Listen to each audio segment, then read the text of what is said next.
Number to call, 888-589-8840. Shifting gears just a little bit, I want to go back to what we were talking about with regard to the IRS. Now, let's grab clip number 2. This is a conversation between Juan Williams, this is on the Sean Hannity program, and Catherine Engelbright of True the Vote. True the Vote was one of these 501c4 groups that arose just to provide and protect integrity in the electoral process. It's not about Democrat. It's not about Republican. It's making sure that the electoral process, the voting process, is pure, that there's integrity there, that the only people that vote are people who are eligible to vote.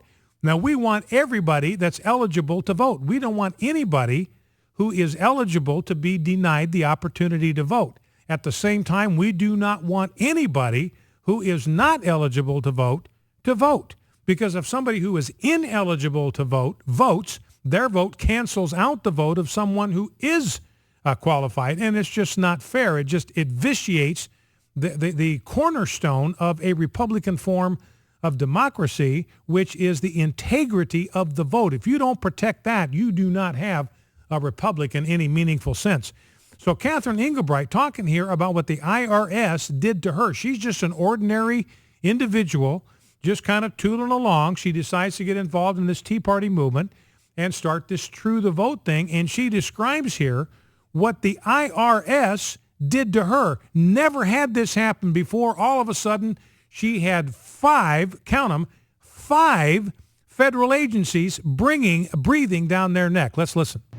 Sure. So we filed in July of 2010 for our nonprofit application determination. We are still waiting for that. But since then, we have been visited by the FBI, by the IRS personally, and in our private business by ATF, by the Texas branch of the EPA, and by oh, my word, I'm losing it. It's 5 OSHA? agencies in all that have been with us. And OSHA, thank you. Yes, and OSHA, all surprising to us. Never before had we been through anything like this prior to filing that application. So that's Catherine Engelbright, just an ordinary woman, ordinary couple, hardworking, got their own business.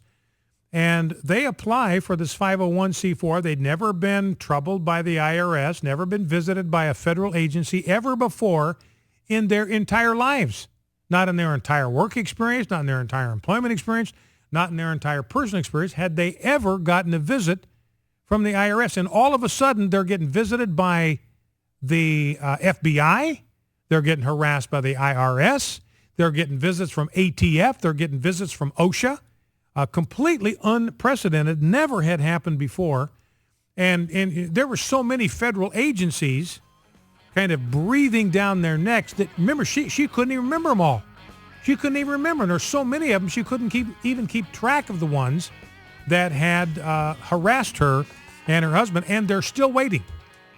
They applied in 2010. They're obligated by law. The IRS is obligated by law to process these in 270 days. I know that because that's what I went through in 2005, and I got it in about 270 days.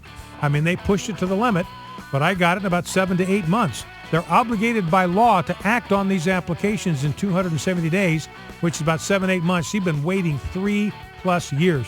So, ladies and gentlemen, this is just absolutely inexcusable. It is tyranny. It is injustice. It is a gross kind of favoritism.